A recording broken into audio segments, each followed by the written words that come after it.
ना काबिले बर्दाश्त हो चुका है सब कुछ, और इस पर सबकी प्रतिक्रिया, इस पर सबकी बातें, ये सब देखा जाए तो बड़ा भारी होता चला जा रहा है।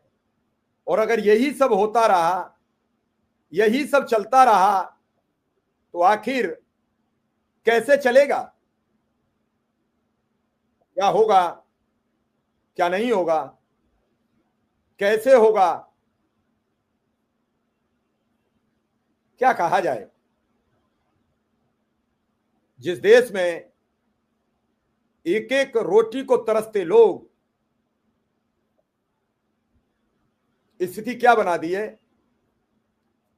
एक मुर्गा है, उसके पंख उखाड़ लिए गए हैं, कभी उसको 2 मक्के के दाने फेंक कर उसे रोका जा रहा है कि मरना मत, जिंदा तो बने रहो, वोट कौन देगा? आज पूरे, नहीं शिव वर्धन सिंह जी, मैं सबको बुला लूं, लेकिन बुलाने से पहले कमलेश जायसवाल जी, मुझे भी तो कुछ तथ्य चाहिए। मैं एक बार उन्हें बुला चुका हूं, उनके पास कोई तथ्य नहीं थे।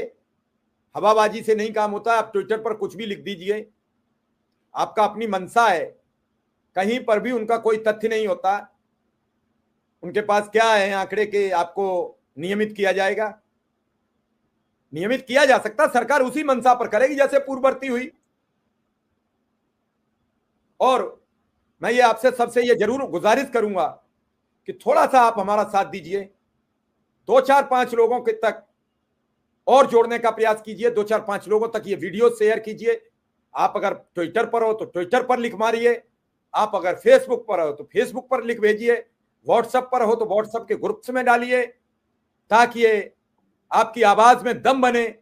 और आप ही नहीं, आपके साथ वो सैकड़ों लोग जुड़े जिनके बच्चे बेरोजगार हैं, आपके साथ वो सैकड़ों लोग जनता के खड़े हो जाएं जिनके बच्चे बीमार हैं, आपके साथ वो सैकड़ों लोग खड़े हो जाएं जिनके घर में समस्याएं हैं। तो मुझे लगता है कि निश्चित रूप से आपकी आवाज बुलंद हो जाएगी, और जब बढ़ी तो उसके साथ फिर कारवां जुड़ा तो सब देखते रह जाएंगे, और न्याय चलकर आपके पास आएगा। न्याय चीख चीख कर आपसे कहेगा कि न्याय ले लीजिए, शिक्षा मित्र अनुदेशक न्याय ले लें, लेकिन एक बार मुझे माफ कर दें, ये भी कहता नजर आएगा।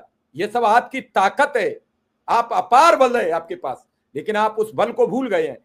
ठीक उसी तरीके से जैसे हाथी को अपना बल याद नहीं है, अगर उसके कान नहीं होते तो उसे अपनी ताकत, उसे अपना शरीर दिखाई देता और वो उसके हिसाब से काम करता है, इसलिए उसकी गर्दन नहीं घूमती है।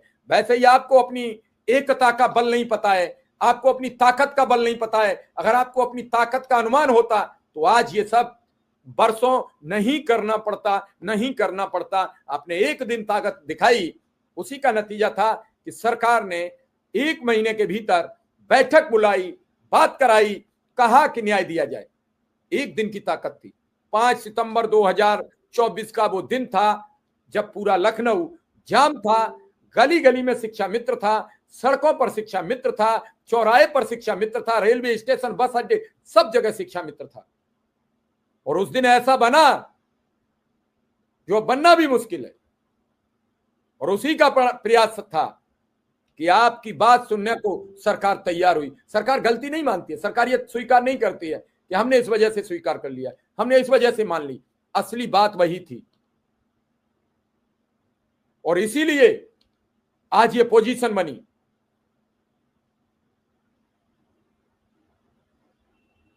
जिस दिन आपने अपनी ताकत दिखाई, आधे चंगू मंगू गायब मिलेंगे, आधे हिंदुस्तान, आधे इधर उधर। भीड़, हिम्मत, हौसला। मैं नहीं कह रहा हूं कि आप धरना करने लखनऊ चले जाओ, मैं नहीं कह रहा हूं, लेकिन आपको एकता दिखानी चाहिए, आपको अपना सिस्टम दिखाना चाहिए, हौसला दिखाना चाहिए। यह किसी के घर से उधार नहीं आता है, यह आपका अपना बनाया हुआ है, यह आपका अपना परचम है, यह आपकी अपनी व्यवस्था है।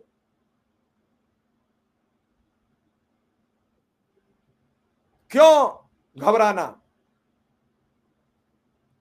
सब कुछ लगाए दांव पर, सब कुछ लगाए दांव पर, परिवार, रिश्ते, नाते, बहन आई थी भैया दूज पर, खाली हाथ चली गई। 30% लोगों को तो मानदेय नहीं मिला था, उनके घर तो पूड़ियों की व्यवस्था नहीं हुई होगी। समर कैंप का पैसा तो किसी को ही नहीं मिला था। ये सब चीजें आती कहां से हैं? ये सब बनती कहां से हैं? जिनके पैसे बहुत थे उन सब के खाते में टाइम से दिवाली पर वेतन क्रेडिट हो गया था। पहले तो आपकी लिमिट, उन्होंने कहा वो पैसे ही नहीं शासन से स्वीकृत हुआ। क्या सरकार ने किसी और विभाग को लिख भेजा कि आपका वेतन स्वीकृत नहीं हुआ इसलिए आपको दिवाली पर वेतन नहीं मिलेगा? कोई किसी का हो जानकारी तो बता दें। हमारे जगदीश कुशवाहा जी हैं, नियमित दर्शक हैं, वो कह रहे हैं आज हमारे ललितपुर के साथी शिक्षा मित्र कल 4/11/2025 को सेवानिवृत्त हो रहे हैं, खाली हाथ अपने घर जाएंगे, 60 वर्ष पूरे कर रहे हैं।